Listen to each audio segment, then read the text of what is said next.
Hello, and welcome to 6 Minute English. I'm Rob. And I'm Neil. Hello.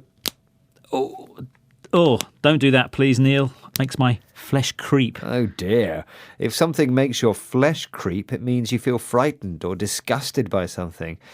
I don't know why I do it. It just feels nice. Well, yeah, But you'll end up with arthritis when you're older, you know. Arthritis is a disease that causes pain and swelling in joints of the body. Ah, that's an old wives' tale, Rob. And that means an old idea or belief that has no scientific support. Okay, if you say so, Professor. And since you're in a scientific mood, how about answering today's quiz question? Which type of joint can you crack? Is it A, fibrous, B, cartilaginous, or C, synovial? Okay, this professor isn't feeling too clever today. I'm going to have to take a guess and say C, synovial.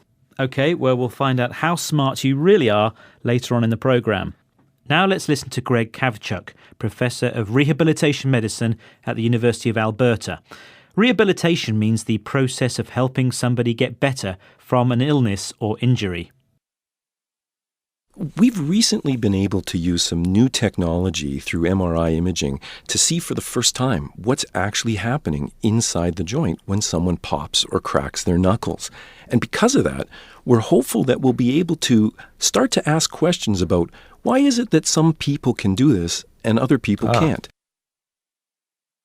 What does MRI stand for? It means magnetic resonance imaging. Hospitals use this technology to produce an image of the inside of a person's body. So some people can't crack their knuckles. Can you, Rob? I don't know, and I'm not about to try. But it isn't just finger knuckles that crack. You can do it with your neck, back, knees, ankles and toes. Professor Greg Kavchuk says that comparing people who crack their knuckles and people who don't might provide some insight or understanding into whose joints are healthier. Sounds interesting. But what actually happens when you crack your knuckles, Neil? Well, when you stretch or bend your finger to pop the knuckle, you're making the bones of the joint pull apart, like this.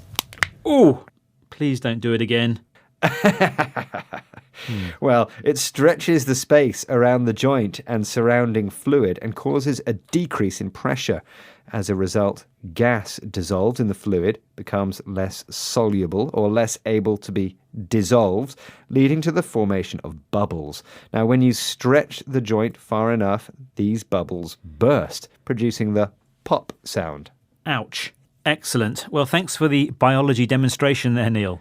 Anytime, Rob. Now, let's hear from the professor again about the medical value of research into knuckle cracking.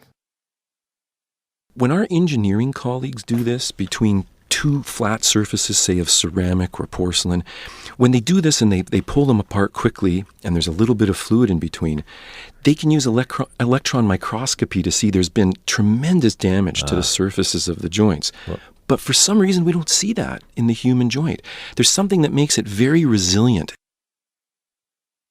Interesting stuff. So, scientists have performed experiments to imitate what happens in a human joint when you crack your knuckles. And when you quickly pull apart a pair of ceramic or clay tiles with fluid between them, it causes a lot of damage to the surface of the tiles. So why don't human joints get damaged as well? Well, the scientists don't actually know. They can see the damage to the tiles using a special electron microscope. That's a very powerful microscope. But it's not clear what makes the human joint so resilient to damage.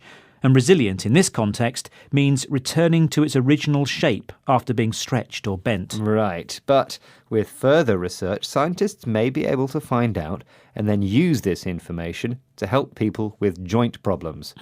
Or they could create synthetic or man-made materials which can withstand wear and tear better than current ones.